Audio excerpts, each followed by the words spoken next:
नमस्कार। आज पूज्य बाबूजी की जन्म जयंती है। उन्हें प्रणाम करता हूँ। बाबूजी हमारे मध्य नहीं है, लेकिन उनके आदर्श, उनके संस्कार सदैव प्रेरणा देते रहेंगे। इस अवसर पर एक प्रसंग लेकर आपके मध्य उपस्थित हूँ। एक बार की बात है कि एक फ्लाइट में 10 वर्षीय एक बिटिया यात्रा कर रही थी। चूंकि वो अकेली दिख रही थी, इसलिए अड़ोसी पड़ोसी जो बैठे थे वो उससे चर्चा में व्यस्त थे। और वह बिटिया शांति से बैठी हुई थी। वह अपना काम कर रही थी, कुछ कलर कर रही थी, कुछ ड्राइंग बना रही थी। इसी बीच अचानक विमान बहुत तेजी से हिलने डुलने लगा और सब लोग घबराने लगे।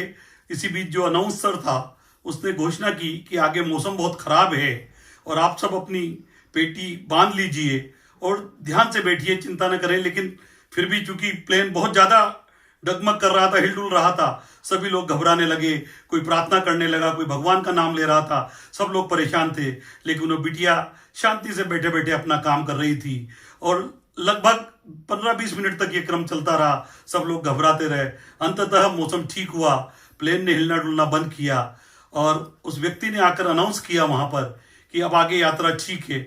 इसी बीच सब लोगों के आश्चर्य का ठिकाना नहीं रहा कि वो बिटिया को चिंता क्यों नहीं हो रही थी जब सब लोग घबरा रहे थे। अंततः उनने उस बिटिया से पूछा कि बेटा, इतना खराब मौसम था, सब घबरा रहे थे, लेकिन तुम शांति से बैठी हुई अपना कार्य कर रही थी, तुम्हें घबराहट नहीं हो रही थी।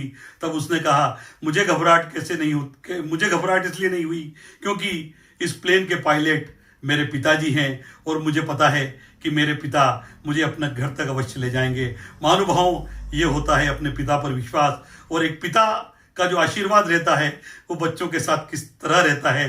तो एक पिता और परम पिता परमेश्वर जब हमारे साथ हैं तो हमें विश्वास करना चाहिए, इसी भावना के साथ कि हम अपने पिताजी के आशीर्वाद और आदर्शों को लेकर चलें और एक विश्वास बनाए रखें।